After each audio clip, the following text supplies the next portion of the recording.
सजा ले आज को, आओ सजा ले आज को, कल का पता नहीं, कल की तो बात छोड़िए। नमस्कार, good morning to all. Teachers from our primary KG section, teachers from our high school, students from KG primary as well as high school students. A very good morning to you. Today we are going to have a special session here, a combined session with our primary students as well as the students of high school. You can see in front of us is Swamiji Subhoshanand. He is from Chinmay Ashram, Honda. He works for Chinmay Mission. I hope many of you know about it. He is working there for last 24 years. Okay? Swamiji always visits our school also. Every year they visit our school. In the Chinmay Ashram or Chinmay Mission, as we say, there he works for children like you. He works for the youth of our state as well as for elders. And throughout the year, many programs are going on in Chinmay Mission. They conduct lectures on Ramayana, Mahabharata, Bhagavad Gita, as well as on many Adhyatmic other grants also. We are pleased to welcome Swamiji over here. Today, Swamiji is going to interact with you. He is going to give you a speech about this year's activity, that is recitation of Adhyay 3 of Bhagavad Gita. Okay, besides that, he is also going to give you an inspirational talk about the activity going on throughout our state. I welcome Swamiji in our school. Let's give a clap and welcome Swamiji.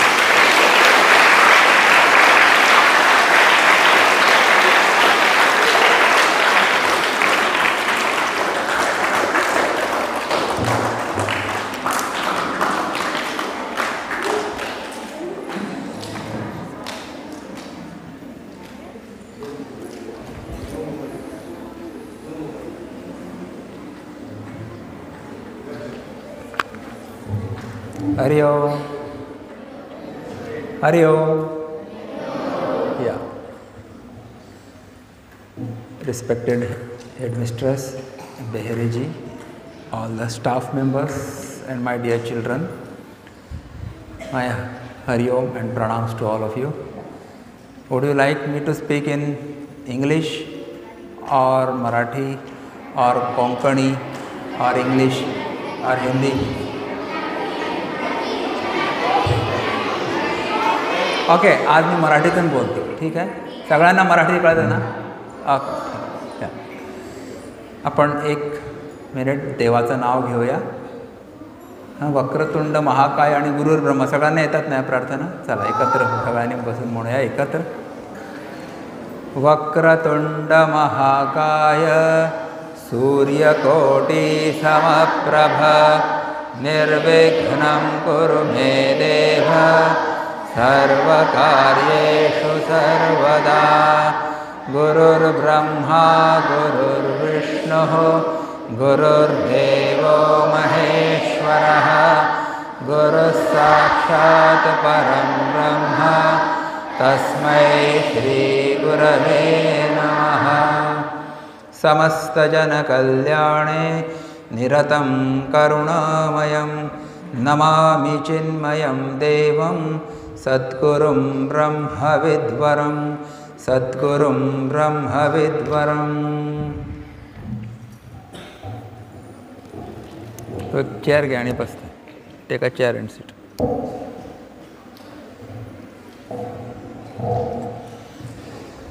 Yes, so my name is, who will tell my name? कोणाला माहिती आहे माझं नाव? आता मॅडमनी सांगितलं तुमच्या, कोणी कोणी ऐकलं आदर करून सांगा बघू. अरे ऐकलंच नाही तुम्ही माझं नाव काय रे? माझं नाव आहे स्वामी सुघोषानंद. म्हणा. स्वामी सुघोषानंद म्हणजे काय? सु म्हणजे सुष्टू, चांगला, गोड, अच्छा, छान. घोष म्हणजे आवाज आणि आनंद म्हणजे आनंद. म्हणजे काय झालं सांगा? जो आपल्या गोड आवाजाने दुसऱ्यांना आनंद देतो तो कोण सांगा? मोठ्याने. स्वामी सुघोषानंद. आता आठवणार ना? आता विसरू नका. अच्छा, तर माझं नाव काय सांगा बघू? Correct, very good. अच्छा, असं माझ्या गुरुजींनी मला सांगितलं हां, जेव्हा मला संन्यास दीक्षा दिली ना. आणि सुघोष हे विष्णूचं नाव आहे. विष्णू आणि वेदरूप ध्वनी. अच्छा, तर वेदरूप ध्वनीने जो दुसऱ्यांना आनंद देतो तो सुघोषानंद. एनिवे, तर मी तुम्हाला भगवद्गीता पाठांतर स्पर्धेबद्दल काही सांगण्यासाठी आलेलो आहे. अच्छा, तुम्ही किती मिनटं झाले बसलेला आहात इकडे? 5 मिनटं, 10 मिनटं, 15 मिनटं? किती मिनटं झाली? 20 मिनिट्स द्या सिटिंग. हो, कॉन्सन्ट्रेशन या. So I have to be fast. मी तुम्हाला काही प्रश्न विचारणार आणि त्याची उत्तरं तुम्ही हात वरती करून द्यायची. हां, बघूया. General knowledge questions, very few questions आले. मला सांगा बघू, भारत देशातील 2 महाकाव्य कुठली? हा तर करायचं. सांग. Very good. करेक्ट आन्सरसाठी 1 टाळी वाजवायची. एकच, ओनली 1. 1 टाळी. रामायण आणि महाभारत ही 2 महाकाव्य आहेत. त्याला एपिक असं म्हणतात हां इंग्रजीमध्ये. आता सांगा, रामायण कोणी लिहिलं? तू सांग रे बाळू. हां, वाल्मिकी ऋषींनी लिहिलं. Correct answer. महाभारत कोणी रचलं? Correct answer. वाल्मिकी ऋषींनी लिहिलं. आता बघा, जे मी प्रश्न तुम्हाला विचारणार ना, ते प्रश्न पण आठवण ठेवायची, याद ठेवायचे आणि त्याची उत्तरं पण द्या. तर घरी गेल्यानंतर आपल्या आईला विचारायचं, आई मी तुझी आज सामान्य ज्ञानाची परीक्षा घेणार आहे, तर मी तुला काहीतरी प्रश्न विचारणार, म्हणजे उत्तर दे. ओके, मजा येणार ना? तर आठवण ठेवायची, प्रश्न आणि उत्तरं दोन्ही. हां, गुड. या मग महाभारत कोणी लिहिलं? Last boy. हां, तू सांग. कोण? गणपती. Correct answer. गणपतीची टायपिंग स्पीड छान होती म्हणे, एकदम फास्ट, सुपर फास्ट. ओके, आता सांगा, महाभारत मग रामायणामध्ये एकूण किती श्लोक आहेत? रॉंग. 34. चटणीसुद्धा नाही. सांगा सांगा. हां, या. Yes, quickly. वेळ कमी आहे आणि तुम्ही 20 मिनटं बसलेला. हे टाळे वाजवायचे नाही. सॉरी, 6. 30 न चटणीसुद्धा नाही म्हटलं ना. 35 चटणी नव्हती तर 30 चटणीचा कणसुद्धा नाही. तर मी सांगतो, 24,000 श्लोक आहेत. किती? 24,000. आता महाभारतामध्ये किती श्लोक आहेत सांगा बघू? महाभारतात न हात वरती करायचा आणि मग उत्तर द्यायचं. ओके, हात वरती करा आधी. असं यू शुड नॉट हवेमध्ये बाण नाही मारायचं. हां, रॉंग आन्सर. हां, 1,00,000 श्लोक आहेत. किती? 1,00,000 श्लोक. बरोबर किती मेहनत लागतली नी एवढे. म्हणून म्हटलं ना, नमोस्तुते व्यास विशाल बुद्धे असं म्हटलेलं. त्याची बुद्धी विशाल होती. 1,00,000 श्लोक. आता सांगा बघू, भगवद्गीता हा ग्रंथ कुठल्या महाकाव्यामध्ये येतो? तू सांग रे. करेक्ट, महाभारतात. मध्ये महाभारतम. Correct answer. आता सांगा, म्हणजे महाभारतामध्ये किती पर्व आहेत? पर्व म्हणजे खंड असे, विभाग. कोण सांगणार? सांग लास्ट. हां, किती का मोठं 18. Correct answer. काय प्रश्न होता? प्रश्न काय होता तू सांग. विसरलं. तू सांग प्रश्न काय होता. विसरलं. प्रश्न काय होता ना.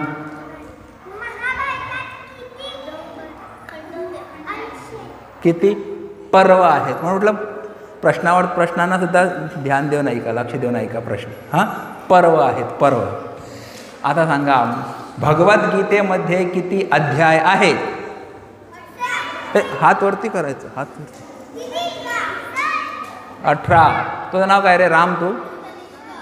हां, तनिष्क. अच्छा, तू आता बालविहाराक येता रे? तो कॅम्पाक बेतालो आमच्या पहिल्या विषयान दिसता आहे. अच्छा, गुड. Correct answer. 18 चॅप्टर्स आहेत.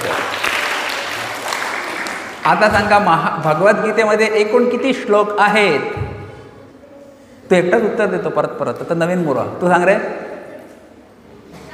700. Correct answer. हुशार आहेत मुलं तुमची मॅडम. Very good. 700 किंवा 701. अच्छा, दोन बोलतात करेक्ट. कारण 13व्या अध्यायामध्ये काही काही ठिकाणी एक श्लोक ॲड केलेला असतो. अर्जुन उवाच. येस. आता बघा, आम्ही इथे आलेलो आहे तुम्हाला भगवद्गीता पाठांतर स्पर्धेबद्दल माहिती देण्यासाठी. प्रत्येक वर्षी चिन्मय मिशन भगवद्गीता पाठांतर स्पर्धा आयोजित करते आणि तुम्ही मुलं पण येतात, बक्षिसं पण घेतात, तुमची नावं पण पेपरात येतात, तुमच्या शाळेचे नाव पण पेपरात येतं. ओके. तर महाभारतात किती श्लोक आहेत म्हटलं? कोणाला आठवतं? सांग. 1,00,000. भगवद्गीतेमध्ये किती श्लोक आहेत म्हटलं मी? सांग रे. तू सांग. अरे भगवद्गीतेमध्ये रे, विसरलं. भगवद्गीतेत आता का मिक्स भाजी झाली तुमची. तू सांग रे. 700 सांगितलं होतं, विसरले लगेच. त्या 700 पैकी तुम्हाला जास्तीत जास्त 20 श्लोक पाठ करायचे आहेत यंदा. किती? जास्तीत जास्त 20 श्लोक. आणि लहान लहान मुलं आहेत ना, तुम्हाला काही जणांना 6 श्लोक म्हणायचे आहेत, काही जणांना 9 श्लोक म्हणायचे आहेत, काही जणांना फक्त 13 श्लोक म्हणायचे आहेत, काही जणांना 15, काही जणांना 18 आणि शेवटी लास्ट ग्रुप आहे त्यांना 20 पैकी 20. तर यावेळी ऐका, ह्यावेळी भगवद्गीतेतील 15वा अध्याय स्पर्धेसाठी निवडलेला आहे आणि या 15व्या अध्यायाचं नाव आहे पुरुषोत्तम योग. सांगा. आणि त्याच्यात फक्त 20 श्लोक आहेत. म्हणजे भगवद्गीतेतील एकदम कमी श्लोक असलेला हा अध्याय आहे. Only 20 shlokas you have to by heart. Okay.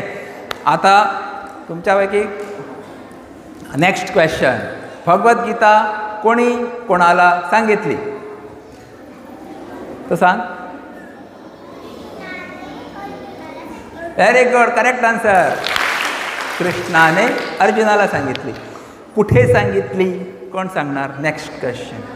तू सांग रे. युद्धभूमीत. अजून स्पेसिफिक, अजून करेक्ट आन्सर पाहिजे मला. तू सांग. कुरुक्षेत्र. Correct answer. धर्मक्षेत्रे कुरुक्षेत्रे समवेतायुत्सव. पहिल्या श्लोकात लिहिलेला आहे. ओके. का सांगितली? Important question. का सांगितली? लास्ट सांग. हां तू सांग. हां तूच.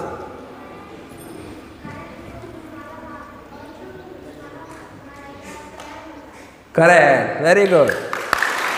कारण अर्जुन आपल्याच नातलगांना म्हणजे भीष्म पितामह किंवा आपलेच गुरुजन द्रोणाचार्य, कृपाचार्य किंवा आपलेच चुलत भाऊ, आपलेच मामा, काका, साले, हां असे सगळेजण होते, सासरे, या सगळ्यांना मारायला तयार नव्हता. आणि त्यांच्याकडे बघून त्याच्या मनामध्ये काय झाला? मोह झाला. काय झाला? मोह झाला. म्हणजे काय? कन्फ्युजन. हां, धर्म काय, अधर्म काय, योग्य काय, अयोग्य काय, सत्य काय, असत्य काय, नीती काय, अनिती काय, याच्यामध्ये कन्फ्युजन जेव्हा म्हणजे डोक्यात होतं ना, त्याला म्हणतात मोह. आणि आपण विवेक करू शकत नाही, विचार करू शकत नाही योग्य अयोग्याचा, त्या अवस्थेला म्हणतात मोह होणे. हां, आणि मग हाच अर्जुन काय म्हणू लागला? हे कृष्णा म्हणू लागला की ह्या लोकांची तर पूजा केली पाहिजे. हे भीष्म पितामह, हे गुरुजन, ह्यांची पूजा केली पाहिजे. गुरुर् ब्रह्मा गुरुर्विष्णू गुरुर्देवो महेश्वरः गुरु साक्षात परब्रह्म तस्मै श्री गुरवे नमः. ह्यांची तर नमस्कार केला पाहिजे, साक्षात परब्रह्म, त्यांच्यावरती मी छातीत बाण सोडू का? दिस इज नॉट करेक्ट. ते म्हटले हे खूप अधार्मिक होणार. हां, आणि त्या युद्धभूमीमध्ये जेव्हा तो उभा राहिला तो म्हणू लागला, माझे पाय कडकडत आहेत, माझ्या हातावरती एकदम शहारे आलेले आहेत, माझी जीभ जी आहे सुकलेली आहे, माझी त्वचा जळत आहे, मला सगळीकडे अपशकुन दिसत आहे म्हणून, आणि माझ्या हातातला तो गांडीव धनुष्य आहे ना ते गळून पडत आहे म्हणून हे कृष्णा मी युद्ध करणार नाही. मी पाहिजे तर संन्यास घेईन, भिक्षा मागून जेवण खाणार, पण युद्ध करणार नाही. आणि युद्धाचे दुष्परिणाम काय काय होणार आहे हे सगळे त्यांनी सांगितलं. खूप छान तर्क दिलेला आहे त्यांनी. सगळे युवक जे आहेत सैनिक मरून जातील, त्यांच्या बायका विधवा होतील, पण मग दुसरे कोणीतरी पुरुष त्यांच्याजवळ जातील, वर्णसंकर होईल, त्याची प्रजा भ्रष्ट होईल, सगळे काय काय खूप छान लॉजिक दिलेलं आहे त्यांनी, त्याचे तर्क छान मांडलेले आहेत. आणि शेवटी त्यांनी काय निर्णय घेतला, न योत्स्य इति गोविंद, आम्ही युद्ध नाही करणार. पण त्याच्या आधी एक अजून छान त्यांनी निर्णय घेतला. काय म्हटलं, शिष्यस्तेहम शाधिमाम त्वाम प्रपन्नम, मी तुझा शिष्य आहे, मी तुला शरण आलेलो आहे, हे कृष्णा मला उपदेश कर. तेव्हा कृष्णाने त्याला जो उपदेश दिला त्या उपदेशाचं नाव काय आहे सांगा, मोठ्याने सांगा. भगवद्गीता. काय? किंवा श्रीमद भगवद्गीता असं म्हणतात. अच्छा, आता कोणी म्हणणार की ही भगवद्गीता ऐकण्याआधी अर्जुनाची अवस्था एकदम घाबरगुंडी झालेला, थरथर कापणारा, कन्फ्यूज्ड, आणि भगवद्गीता ऐकून झाल्यानंतरचा अर्जुन काही फरक होता का की तसाच होता तो? कोण सांगणार? मोठी मुलं सांग रे.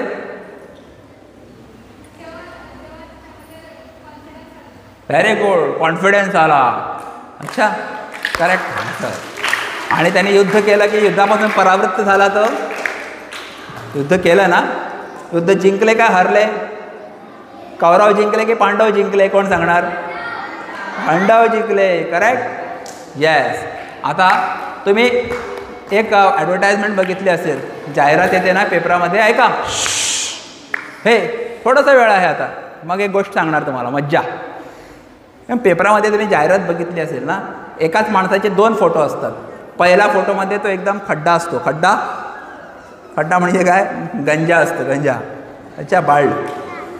आणि मग दुसऱ्या फोटोमध्ये त्याला भरपूर केस आलेले असतात आणि खाली ॲडव्हर्टाइजमेंट काय असते, हे आयुर्वेदिक तेल वापरा, 2 महिन्यामध्ये परिणाम बघा. म्हणजे काय असतं, तेल लावण्याआधी खड्डो आणि तेल लावून झाल्यामध्ये जोड्डो. अय मरे, बिफोर आणि आफ्टर असं लिहिलेलं असतं, बिफोर आफ्टर. अजून एक असते, एक लावतात बघा, स्त्रिया खूप लावतात किंवा मुली लावतात, फेअर अँड लवली. तुमच्यापैकी कोणी लावतात का फेअर अँड लवली? तू लावता रे? हां, व्हेरी गुड. त्यांना फेअर अँड लवली म्हणता येत नाही, काही लोकांना फिरवून लावली म्हणतात ते. Before after. Fair and Lovely लावण्याआधी ती पोरगी कशी असते, काळी काळी ढुस असते, आणि फेअर अँड लवली लावल्यानंतर 2 महिन्यांनी अरे गोरी गोरी पान. फरक झाला ना, बिफोर आफ्टर. तसंच भगवद्गीता ऐकण्याआधी अर्जुनाची अवस्था आणि भगवद्गीता ऐकल्यानंतरच्या अर्जुनाची अवस्था खूप फरक होता ना. तर तो म्हणाला, नष्टो मोह स्मृतिर्लब्धा त्वत्प्रसादात मयाच्युत स्थितोस्मी गतसंदेह करिष्ये वचनं तव.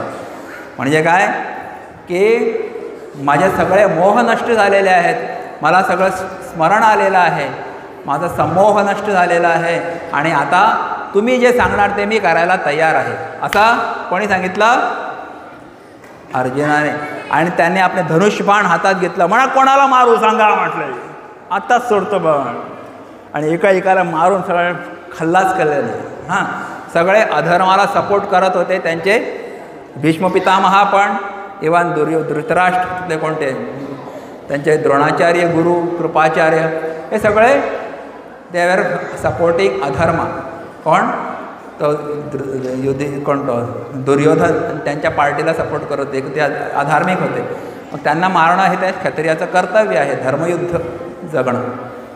आता कोणी म्हणणार की या भगवद्गीतेचा पाठ केल्याने आम्हाला काय फायदा होणार? ऐकायचं आहे का? What is the benefit of reciting Bhagavadgita shlokas? आता तुम्ही एक गोष्ट सांगतो, तुम्ही लक्ष देऊन ऐका. अच्छा, एक होता आजोबा. कोण होते? एक आजोबा होते आणि एक त्यांचा नातू होता तुमच्यासारखा. हां, गोड नातू होता एकदम तुमच्यासारखा. खूप शिस्तबद्ध होता, शिस्तप्रिय होता, आज्ञाधारक होता. आजोबांनी सांगितलेलं सगळं काही ऐकायचं. अच्छा, आजोबांनी म्हटलं शांत बसा, तो काय करायचा? शांत आहे. आजोबांनी म्हटलं ताट बसा, तो काय करायचा? ताट बसायचा. अच्छा, आजोबांनी म्हटलं मी बोलताना मध्ये मध्ये बोलू नये, तो काय करायचा सांगा? चुप बसायचा. आता तुमची परीक्षा आहे. हां, तुम्ही पण शिस्तप्रिय आहात की नाही तुमची परीक्षा आता त्याच्यातच ती. अच्छा, किती जण पास होतात ते बघूया. ओके, परीक्षेमध्ये. तर ते आजोबा आहेत, नित्य नियमाने भगवद्गीतेचा पाठ करायचे, नित्य नियमाने भगवद्गीता वाचायचे आणि त्या आपल्या कोणतो नातू आहे ना त्याला पण बोलवायचं, तू पण माझ्याबरोबर भगवद्गीता म्हण, आणि दोघे मिळून भगवद्गीता म्हणायचं. आता एक दिवस या नातवाच्या मनामध्ये एक प्रश्न आला. काय प्रश्न आला? नातू म्हणाला, आजोबा मी एवढे दिवस झाले भगवद्गीता वाचतो, मला काहीच त्याचा अर्थ माहीत नाही. ऐका, अर्थ माहीत नाही आणि ते आठवण पण राहत नाही, ते श्लोक पण माझ्या डोक्यात राहत नाही, हां, स्मरणात राहत नाही. मग हे वाचून काय फायदा? What is the use? हां, तर आजोबाने त्याला काय उत्तर दिलं नाही पटकन, पण त्याला एक काम दिलं. काय म्हटलं? बाळू इकडे आहे म्हटलं. त्या आमच्या बागेमध्ये एक बास्केट ठेवलेला आहे बघा, त्याच्यात आधी कोळसे ठेवले होते. कोळशाचा रंग कसा असतो सांगा? काळा असतो ना, त्याच्यामध्ये कोळसे ठेवलेले आहेत. हां, आता तू एक काम कर, खाली नदी वाहते, नदीवर जा आणि मला एक बास्केट भरून पाणी घेऊन ये, चल जा लवकर. आणि तो नातू जो आहे तुमच्यासारखा खूप छान होता, हुशार आणि खूप सेवाभावी होता. पटकन पळाला बास्केट घेऊन. हां, आणि पाण्यामध्ये बास्केट बुडवलं, वरती काढलं आणि पळत येऊ लागला आजोबाकडे. तर काय झालं सांगा बघू? पाणी सगळं गेलं खाली. हां, खळस, कारण त्याला छिद्र होती ना, सगळं गेलं, खाचीतून पडलं खाली. परत गेला नदीवर, परत बुडवला, परत वरती काढलं, परत पळत आला. अर्ध्या वाटेवर पाणी, काय झालं सांगा? सगळं पाणी लीक झालं. हां, असं 3-4 वेळा झालं. तो आजोबापाशी गेला. आजोबा म्हणे. काय म्हणाला? आजोबा मी तुम्हाला पाहिजे तर एक बकेट भरून पाणी घेऊन येतो, पण बास्केट भरून पाणी शक्य नाही आणायला. आजोबा म्हणे नाही, नथिंग डुईंग, मला फक्त एक बास्केट भरूनच पाणी पाहिजे, बकेट भरून पाणी नको.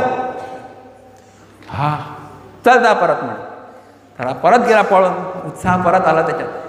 परत गेला, परत पाण्यात बुडवलं ते बास्केट, परत पळत, जोरात पळत आला. म्हणा पूर्वीपेक्षा जास्त स्पीड मारली त्याने. हां, कारण थोडं डिस्टन्स होतं. पहिल्यात काय झालं बघितलं, सगळं पाणी असे 15-16 वेळा बुडून एकदम वरती काढतो, पळत येतो आणि पाणी सगळं खालून निसटून जातं. आता एकदम थकून गेला. आजोबा नाही होत माझ्याशी, मी थकलो. आजोबाने म्हटलं आता थांब, आता त्या बास्केटमध्ये बघ, आतमध्ये काय झालं बघ म्हणे. त्याने बघितलं लक्ष देऊन. काय झालं असेल तुम्ही सांग, कोण सांगणार उत्तर? तू सांग रे बाळू. पांढरं झालं म्हणजे स्वच्छ झालं. Correct answer. हां, तर त्या बास्केटमध्ये पाण्याचा एक थेंबही थांबला नाही, राहिला नाही. अच्छा, पण तरी असताना बास्केट कसं झालं सांगा?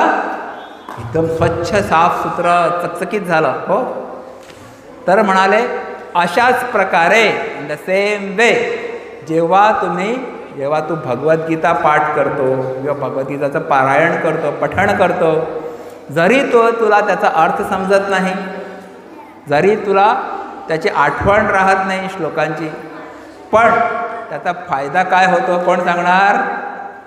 काय होतं, भगवद्गीता नित्य पाठ केल्याने आपलं हे डोकंरूपी बास्केट आहे ना, ते काय होऊन जातं सांगा, काय होतं, स्वच्छ होऊन जातं. हां, आणि या डोक्यामध्ये आपल्या मनामध्ये जन्मोजन्मीचे वाईट संस्कार आहेत, किती आम्हाला माहीत नाही. हां, त्याला वासना म्हणतात संस्कृतमध्ये.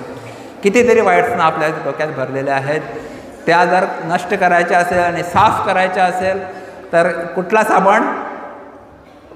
साबण वापरायचा रे, कोण सांगणार? Bhagavad Gita. Correct answer, clap for her. हां, तर नेहमी भगवद्गीता म्हटली तर आपलं मन जे आहे साफ होणार, चांगले संस्कार आपल्या डोक्यावरती मनावरती पडतील. अच्छा, अजून काय फायदा होतो भगवद्गीता म्हटल्याने? आम्ही तुम्हाला एक पोस्टर दिलेला आहे, तुमच्याकडे लावला असेल नोटीस बोर्डवर. हां, आता याद ठेवा, या घरी आलं आईला सांगायचं, आई भगवद्गीता म्हटल्याने 4 फायदे होतात. नंबर 1, तुमची एकाग्रता वाढते. काय वाढते? कारण भगवद्गीतेमध्ये खूप जोडाक्षरं पण आहेत. हां, ऊर्ध्वमूलमधः शाखम् अश्वत्थं प्राहुरव्ययं छन्दांसि यस्य पर्णानि यस्तं वेद स वेदवित्. तर काही जणांना माहीत आहे पूर्वीपासून. Very good. कितीतरी अव्ययम जोडाक्षर आहे ना, ऊर्ध्वम जोडाक्षर आहे. तरी हे म्हणण्यासाठी खूप आपण एकाग्र मनाने ते काय लक्ष दिलं पाहिजे, कॉन्सन्ट्रेशन वाढतं. दुसरा काय फायदा होतो? एक श्लोक 10 वेळा 15 वेळा 20 वेळा म्हटल्यानंतर पाठ होतो. म्हणजे काय, आपली मेमरी पॉवर, स्मरणशक्ती पर वाढते, इम्प्रूव्ह होते. सेकंड बेनिफिट काय आहे? Memory increases. थर्ड बेनिफिट काय आहे? आपल्या जिभेला चांगलं वळण लागतं. हां, आपले उच्चार सुधारतात. काही मुलं लुबडी बोलतात, करतात ते. ओज्वा मोजमा चापम अश्वत्थंपा उलव्ययम अल्लाम ते पच्चमन्या असे करतात काही मुलं, लहान मुलं, मोठेसुद्धा. तर भगवद्गीतेतील श्लोक नित्य पाठ केले तर काय होणार? तुमचं उच्चारण काय होणार आहे? उच्चारण नीट होणार, स्पष्ट होणार. ओके, म्हणून गीता. आणि चौथा फायदा काय आहे? तुमच्यावरती कृष्णाची कृपा होणार. काय होणार? हां, कारण कृष्णाने स्वतः म्हटलेलं आहे की जो माझे हे शब्द, भगवद्गीता रूपी शब्द, जो स्वतः आठवण करणार, याद करणार आणि दुसऱ्यांना पण शिकवणार, तो मला खूप प्रिय आहे. अच्छा, गीतेत म्हटलेलं आहे स्वतः. तर तुमच्यावरती कृष्णाची कृपा होणार. म्हणजे काय? संकटकाळी कृष्ण तुमची मदत करणार, तुमची रक्षा करणार. That is the benefit, fourth benefit. Okay, आता कोणी म्हणणार की भगवद्गीता स्पर्धा कधी होणार, कुठे होणार, त्याच्याबद्दल सांगा. आणि बक्षिसं काय आहेत? What are the prizes you are giving? We want to know. आता ऐका. सॉरी, हां, yes, trophies and medal. That is for Gita chanting, that is for freedom week. But इकडे कॅश प्राइजेस आहे, कॅश. रोकड़ा मिलेगा तुमको, रोकड़ा. क्या मिलेगा रे? रोकड़ा. अच्छा, आता ऐका. फर्स्ट राऊंड जो आहे भगवद्गीता पाठांतर स्पर्धेचा, पहिली फेरी ती तुमच्या शाळेमध्येच होणार आहे. सो समजा एका शाळेतून एका गटामध्ये 30पेक्षा जास्त मुलं असतील तर आपण त्या शाळेतच ती स्पर्धा घेणार. आणि त्याच्यात जे सिलेक्टेड 10 मुलं आहेत ते फोंडा सिटी लेवलला येणार आहे. Okay, teachers, they please note this point. So only 10 students per group will come to Ponda city level. आणि ते कधी होणार आहे Ponda city level round? 19 October 2025, नरकासुराच्या 1 दिवस आधी सकाळी. हां, उद्या नरकासुर म्हणजे 1 दिवस आधी ही स्पर्धा होणार आहे. ऐका.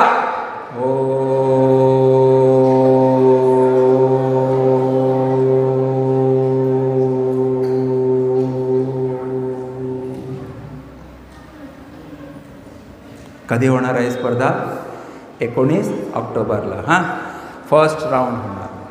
आणि समजा तिकडे तुम्ही फर्स्ट, सेकंड, थर्डमध्ये आलात तर तुमची निवड होणार आहे गोवा राज्यस्तरीय स्पर्धेमध्ये.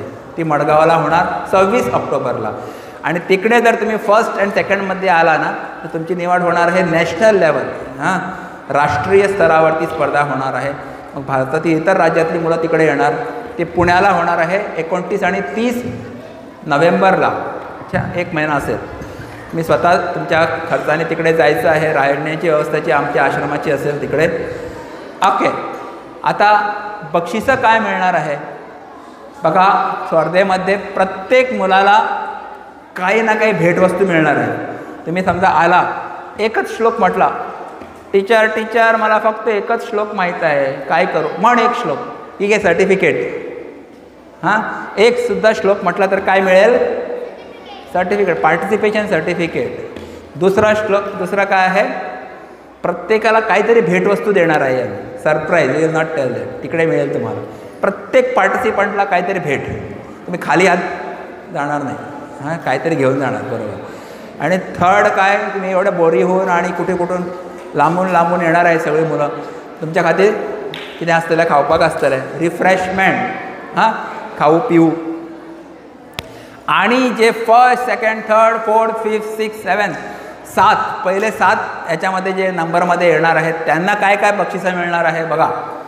सिटी लेवल राऊंडला फर्स्ट प्राइज आहे ₹1000.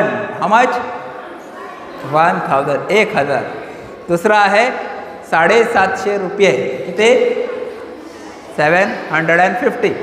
थर्ड आहे ₹500. अँड फोर्थ, फिफ्थ, सिक्स, सेवन म्हणजे इन्स्पिरेशनल 4 बक्षिसं आहेत ₹250, 250 × 4. ओके. आता तुम्ही जर गोव्याला म्हणजे राज्यस्तरीय स्पर्धेत गेला, तिकडे काय बक्षिसं मिळणार आहेत ऐका. तिकडे जास्त अमाऊंट आहे. इकडे पहिलं बक्षीस आहे ₹3000, किती? 3000. दुसरं बक्षीस आहे ₹2000, किती? आणि तिसरं बक्षीस काय असेल तुम्ही सांगा? 1000. Very good, logically ₹1000 is a third prize. आणि ₹750ची 2 बक्षिसं असतील, fourth and fifth. Okay, this is at state level.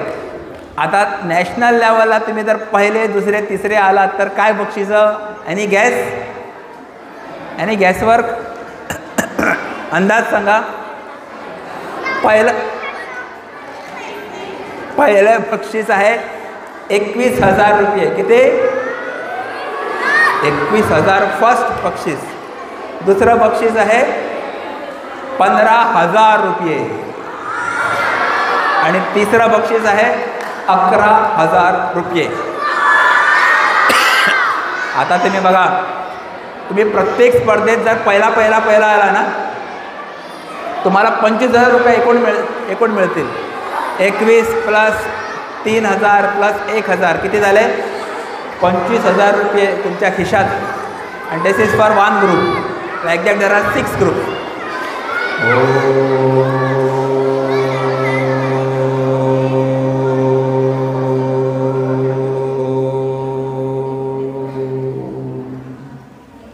₹21,000, ₹25,000 तुमच्या खिशात. आणि ₹25,000 तुम्ही काय काय, नवीन बॅग, नवीन टॅबलेट, नवीन मोबाईल, नवीन लॅपटॉप, नवीन पॉपो, नवीन मेकअप बॉक्स, नवीन गॉगल, काय तुम्हाला पाहिजे ते घेऊ शकता. करेक्ट की नाही?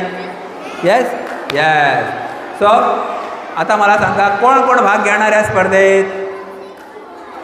हो, सगळ्याच्या हातवरती पैसे नको का तुम्हाला? ओके. अजून एक, आता कोणी म्हणणार की मला स्पर्धेत भाग घ्यायचा आहे, कसा भाग घ्यायचा, काय करावं लागेल मला? ऐका.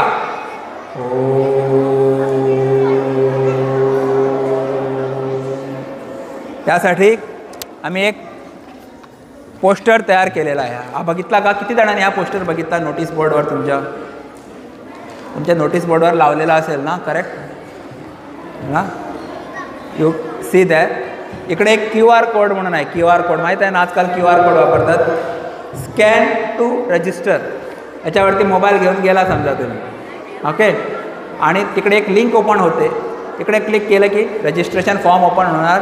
त्याचे सगळे नियम आणि अटी लिहिलेले आहेत. एक नियम सगळ्यांनी, इवन टीचर्सनी पण आठवण ठेवा. You should not wear school uniform. शाळेचा गणवेश घालून स्पर्धेला यायचं नाही, नाहीतर तुझे जजेस तुम्हाला ओळखणार, अरे हा अमुक शाळेचा विद्यार्थी आहे. हां, तुमची आयडेंटिटी कळली नाही पाहिजे कोणाला. No uniform. ओके. अजून काय दुसरं, ज्यांना भाग घ्यायचा असेल त्यांनी फक्त ₹50 भरून आपली नाव नोंदणी करायची, ती पण ऑनलाईन. अच्छा, त्या इकडे. आणखीन या स्पर्धेसाठी आम्ही एक स्पेशल ऑडिओ तयार केलेला आहे. काय तयार केलेला आहे? ऑडिओ. म्हणजे भगवद्गीता शिकण्यासाठी एक ऑडिओ आम्ही तयार केलेला आहे, लर्निंग एड ऑडिओ. ते ऐकूनच तुम्हाला भगवद्गीता म्हणता येईल आपल्या घरच्या घरी. आता तो ऐकून दाखवतो. ऐका, वाजवून दाखवतो मी तुम्हाला. हां, लिसन. आणि हा ऑडिओ कुठे मिळणार? चिन्मया मिशन पोंडा यूट्यूब चॅनलवरती. कुठे मिळणार? चिन्मय मिशन पोंडा ह्या यूट्यूब चॅनलवरती हा ऑडिओ आहे.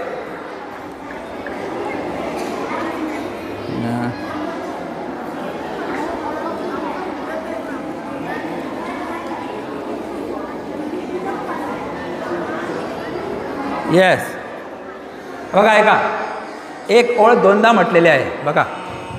श्री परमात्मने नमः. म्हणा. श्री परमात्मने नमः. अथ पंचदशोऽध्यायः.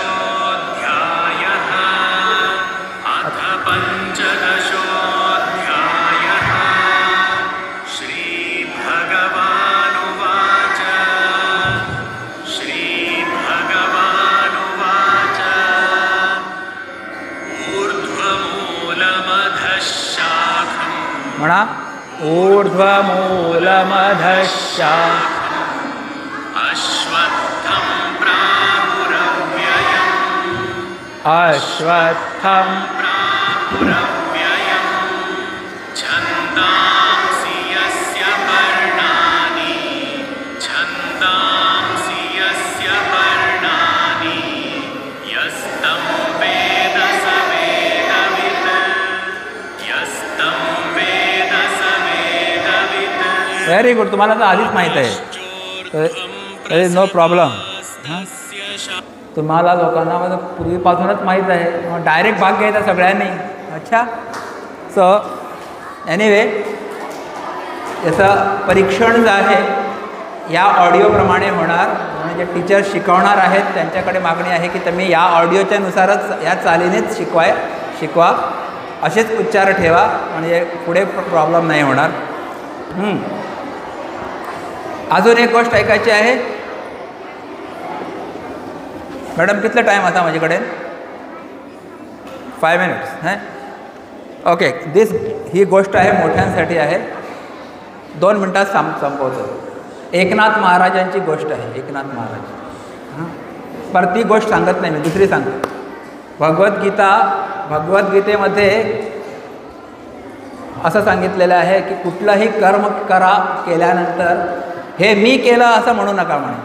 हां, कारण ते एक खूप नकारात्मक इमोशन आहे. अहंकार विमूढात्मा कर्ता अहमेती मन्यते. हे सांगण्यासाठी एक गोष्ट आहे, खूप छान आहे का.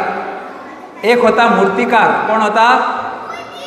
मूर्तिकार. खूप उत्तम मूर्तिकार होता त्या गावामध्ये. एकदा तो मूर्तिकार एका ज्योतिषाकडे गेला. ज्योतिषी महाराज म्हणाला, माझं भविष्य सांगा, माझं मरण कधी आहे ते सांगा म्हणे. तर ज्योतिषाने बघितलं आहे, तर सगळं काढलं. हां, स्कॅनिंग केलं त्याचं आणि बघितलं. अरे बाबा म्हणे, तुझं मरण आहे म्हणजे पुढच्या सोमवारी 10 वाजता तुझं मरण आहे. यमदूत येणार, ते फास घालणार, तुला घेऊन जाणार. हां, आणि आज वार काय आहे? आज वार आहे मंगळवार आणि एका आठवड्याने तुझं मरण होणार आहे. अरे आता मी काय करू? उपाय सांगा, मी कसा वाचणार? तर त्याने म्हटलं की तू काय आहे? मूर्तिकार आहे, खूप सुंदर मूर्त्या बनवतो. तर असं कर, तो तुझ्यासारख्याच 9 मूर्त्या तयार कर. किती? हुबेहूब तुझ्यासारख्या 9 मूर्त्या तयार कर आणि तिकडे एका खोलीमध्ये ठेव आणि तू पण तिकडे उभा राहा आणि काय बोलू नको, एकदम चुपचाप राहा. हां, हे यमदूत येतील, कन्फ्यूज होऊन परत जातील. आणि तसंच केलं. ओके. ते म्हणाले तुला 2दा मुहूर्त आहे, म्हणजे 2दा मरणाचा योग आहे. एक सोमवारी आहे आणि परत 15 दिवसानंतर परत होणार आहे. हाच म्हणजे योग येणार आहे मरणाचा. तर अशा मूर्त्या कर आणि तू तिकडे उभा राहा त्या खोलीमध्ये त्यावेळी 10 ते 10:30 याच्यामध्ये. तर त्याने पटापट मूर्त्या केल्या, 9 मूर्त्या केल्या आणि एका खोलीमध्ये ठेवल्या. आणि 10 वाजता तो सगळ्यांना एकच प्रकारचे पोशाख त्याने घातले, सेम ड्रेस, सेम युनिफॉर्म. आणि हा पण मध्ये राहून थांबला असा उभा करून. कसा उभा राहिला सांगा? असं स्माइलिंग करून थांबला. आता 10 वाजता बरोबर ते काळे काळे कुट्ट यमदूत आले. त्यांच्या हातामध्ये पाश होता. हां, ते बघू लागले, अरे ते मूर्तिकाराचा आत्मा इकडेच आहे कुठेतरी, त्याला घेऊन जाऊया.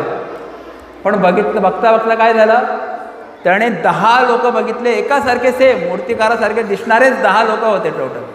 आता ते म्हणाले, अरे कोणाला घेऊन जायचं, याच्यामध्ये ओरिजिनल कुठला? ते बघू लागले सगळीकडे, हुबेहूब तशीच्या तसे दिसत होते. आता काय करणार? त्याने वेळ बघितला, अरे काय ओळखता येत नाही. आणि 10चे 10:30 वाजून गेले. आता वेळ संपला. आता मरणाचा जो भय होता ना, जे योग होता, तो काळ, मरण काल म्हणतात त्याला, तो गेला निघून. आणि हे पण निघून गेले. तो म्हणाला, ए बच गया, माझा मृत्यू टळला. हां, आता या लोकांनी वरती यमाला कंप्लेंट केली.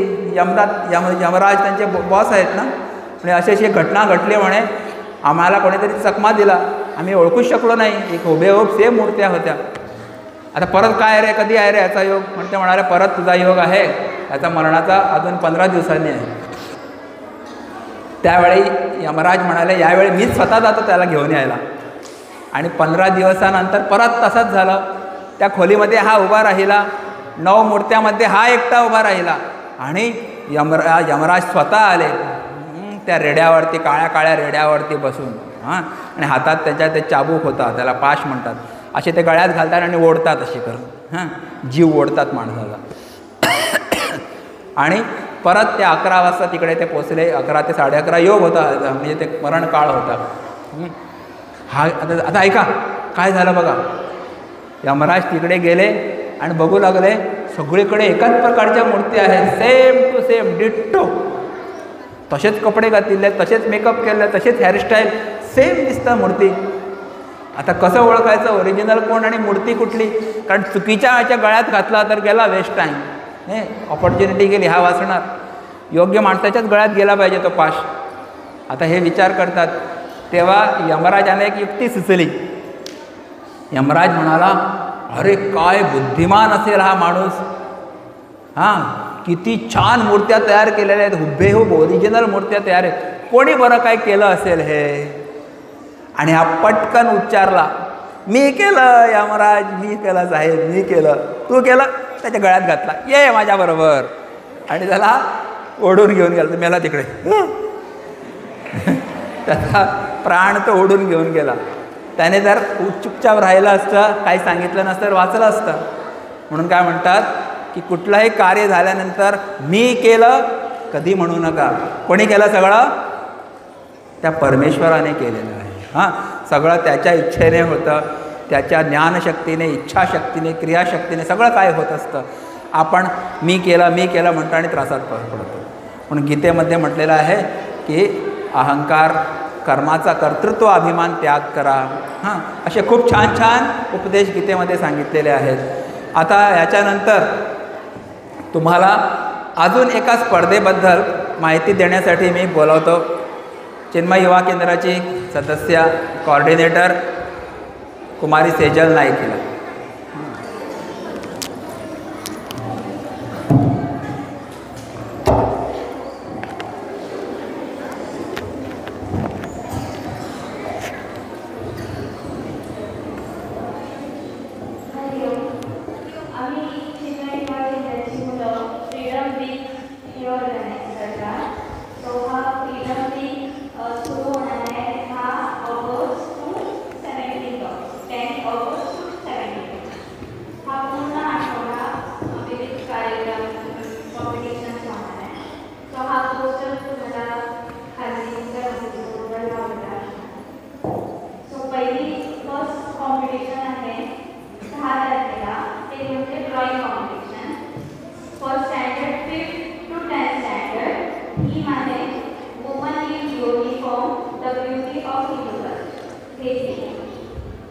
नेक्स्ट कॉम्पिटिशन आहे ते 11 तारखेला आहे. ते म्हणजे story telling competition for primary student standard 2nd to 4th standard. त्याची थीम आहे वुमन सेन्स द फर्स्ट भारतीय वुमन. नेक्स्ट कॉम्पिटिशन आहे 12 तारखेला passages and monologue competition for standard 8 to 12th standard. 2 ग्रुपमध्ये होणार 8, 9, 10, 11, 12. त्याची थीम आहे makers of modern Bharat woman to change Bharat. 13 तारखेला जो आहे तो सोलो डान्स कॉम्पिटिशन आहे. सो तो हायस्कूल लेवलवर 5th to 10th स्टँडर्ड. ते पण 2 ग्रुपात होणार 5वी 6वी 7वी 8वी 9वी 10वी आणि एका ग्रुपमध्ये 4 जण पार्टिसिपेट करायचे. नेक्स्ट ग्रुपमध्ये 4. सो टोटल 8 जण फ्रॉम 1. त्याची थीम आहे हिंदू फेस्टिवल्स. 15 तारखेला जो आहे तो जन्माष्टमी 11 वेशभूषा स्पर्धा फॉर प्रायमरी स्टुडंट. ग्रुप असणार नर्सरी टू स्टँडर्ड फर्स्ट आणि second group standard 2nd to 4th standard. 16 तारखेला जो आहे तो patriotic group song singing standard 10th स्टँडर्डला असणार. फाटल्यान मरे फोटो काढ ग्रुप आणि हांव दोन्ही आपण त्या ग्रुपवर ते ग्रुप ते राव आणि रजिस्ट्रेशन म्हणजे फेसिंग येवपाक जाय म्हणजे फेस येवपाक जाय. रूल्स अँड रेग्युलेशन ते बोर्डमध्ये पण आहे.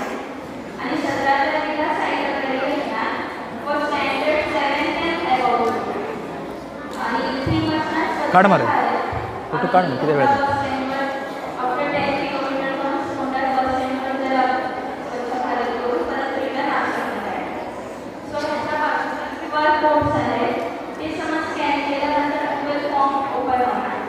सो त्याच्यावर तुम्ही गुगल फॉर्म फिलअप करून रजिस्ट्रेशन करायचं. आणि काही क्रेडिट्स त्याच्यात खाली 3 नंबर्स आहेत त्याच्यावर तुम्ही कॉन्टॅक्ट केला पाहिजे.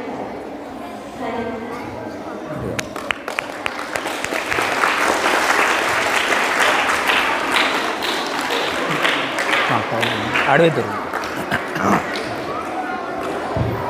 हरी एक एक एक ल्हानशें संकीर्तन करया. तबला पेटी घेवन बसले बाबडे. ओके काळी एक दर्शाण्या काळी एक काळी काळी एक एक एक खबर ना तुका. जय सिया राम जय जय सिया राम म्हणा जय जय बोलो राम राम राम सीता राम बोलो बोलो राम राम राम सीता राम. हांगा पळया बोलो राम राम राम सीता राम. क्लैप.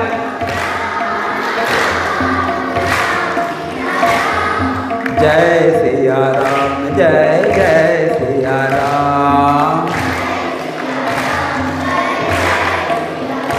बोलो राम राम राम राजा राम बोलो बोलो राम राम राम राजा राम बोलो राम राम राम राजा राम. जय सिया राम जय जय सिया राम जय सिया राम जय जय सिया राम जय जय सिया राम. बोले सियावर रामचंद्र के श्री कृष्ण कन्हैया लाल के श्री सद्गुरुनाथ महाराज की. So thank you very much, madam, for giving us this opportunity to address your children, and we look forward for a very good participation from Vivekananda Primary and High School for our competitions. Thank you.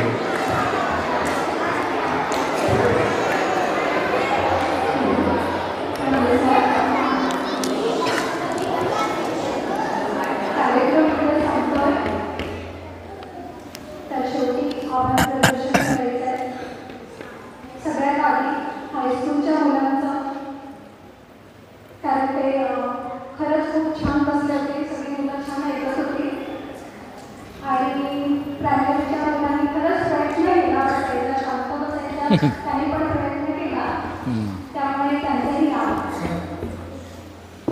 इथं सगळी व्यवस्था करण्यात होती, मुलं पण व्यवस्थित बसलेली होती आणि आमच्या मुलांना पण बसण्याला त्यांनी सहकार्य केलं, त्याबद्दल त्यांचेही आभार. आणि आमच्या पण टीचर सगळ्या बसले त्यांचे पण आभार. तसेच स्वामीजींनी तुम्हाला बरंच काही सांगितलं, बरोबर, पण तुम्ही किती घेतलं त्याच्यावर अवलंबून आहे. स्वामीजी तुम्हाला म्हणजे एकदम मूल होऊन कसं सांगायला हवं तसं सांगितलं, म्हणजे तुम्हाला समजेल, तुम्हाला समजेल असं कशा भाषेत सांगितलं. पण बऱ्याचशा मुलांचं लक्ष नव्हतं, कारण त्यांचं वॉर्ड पण तसंच आहे. एवढा वेळ किती शांत बसू शकणं कठीण असतं, त्यामुळे ह्या मुलांनी तेवढं काही ऐकलं नाही, पण हायस्कूलच्या मुलांचं खूप कौतुक, त्यांनी छान ऐकलं, समजून घेतलं, उत्तरं पण छान दिली. तसंच भगवद्गीतेतले विचार जसे गहन विचार आहेत, पण स्वामीजी अगदी सोप्या भाषेत तुम्हाला कसं सांगता येईल अशा सोप्या भाषेत सांगितलं, त्यामुळे स्वामीजी तुमचे पण आभार. आणि वेळात वेळ काढून तुम्ही इथं आलात, आमच्या मुलांना मार्गदर्शन केलं, कॉम्पिटिशनमध्ये स्पर्धा कुठे कशा आहेत ते पण सांगितलं. त्याचबरोबर आपण जी भगवद्गीता म्हणतो कशासाठी म्हणतो याचं पण थोडक्यात मुलांना त्याचं पण ज्ञान दिलं, त्याबद्दल तुमचे खरंच मनापासून आभार. तसेच तुमची सहकारी कुमारी सेजल नावे तिचे पण खूप खूप आभार. धन्यवाद सर.